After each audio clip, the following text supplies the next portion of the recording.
Baik, di sini saya Melani. Di sini saya akan menjelaskan poster dari kelompok 3, yaitu moral ekonomi petani. Yang dimana di sini ada pengertian tentang moral ekonomi petani, yaitu adalah nilai atau etika yang mengatur cara petani untuk mengambil suatu keputusan ekonomi berdasarkan dengan prinsip keadilan yang mereka punya.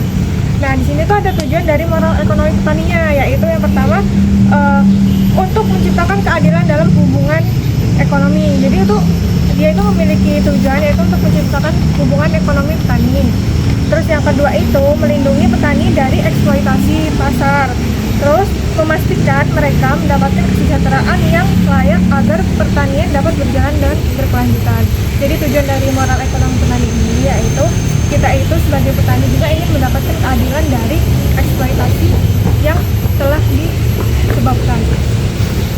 Baik, yang selanjutnya di sini ada perilaku moral ekonomi dalam kehidupan petani. Jadi apa aja sih perilaku moral ekonomi dalam kehidupan petani itu?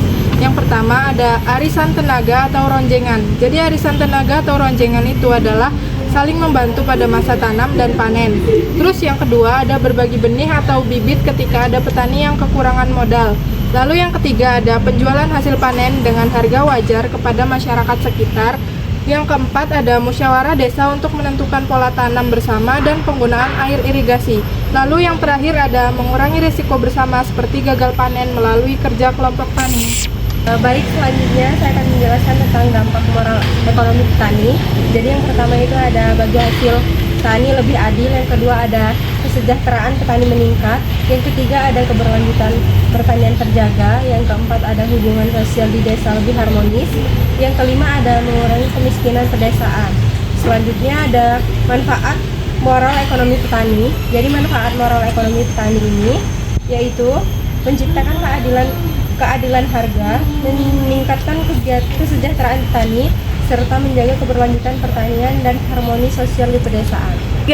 Oke, baik, selanjutnya ada prinsip moral ekonomi, yang dimana prinsip moral ekonomi itu ada 4, yaitu yang pertama ada gotong royong, kedua ada keadilan dalam pertukaran, yang ketiga ada solidaritas sosial, dan yang keempat ada menghindari eksploitasi. Yang dimana yang pertama ada gotong royong, nilai kerjasama dalam mengolah lahan, menanam, panen, hingga menghadapi risiko gagal panen. Yang kedua ada keadilan dalam pertukaran, yang dimana petani menjaga kesetaraan dalam jual beli, tidak merugikan sesama, dan menghindari praktik yang membuat satu pihak dirugikan. Kemudian selanjutnya ada solidaritas sosial, yang dimana ketika ada petani yang tertimpa musibah, komunitas petani saling membantu melalui tenaga, benih, ataupun dukungan lainnya. Dan yang terakhir itu ada menghindari eksploitasi, yang dimana petani menolak harga beli yang tidak adil dan praktik tengkulak yang menekan nilai produksi mereka.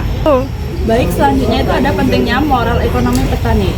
Mengapa sih moral ekonomi itu penting? Karena yang pertama untuk menjaga stabilitas sosial pedesaan, yang kedua untuk mengurangi konflik terkait lahan, air, dan pekerjaan, yang ketiga meningkatkan ketahanan pangan dengan saling membantu produksi pertanian lebih stabil. Yang selanjutnya ada menguatkan identitas komunitas petani dengan nilai gotong royong yang dapat memperkuat jaringan sosial. Yang terakhir ada membangun keadilan ekonomi dengan cara membantu petani melawan ketidakadilan pasar dan ketergantungan terhadap tengkulak.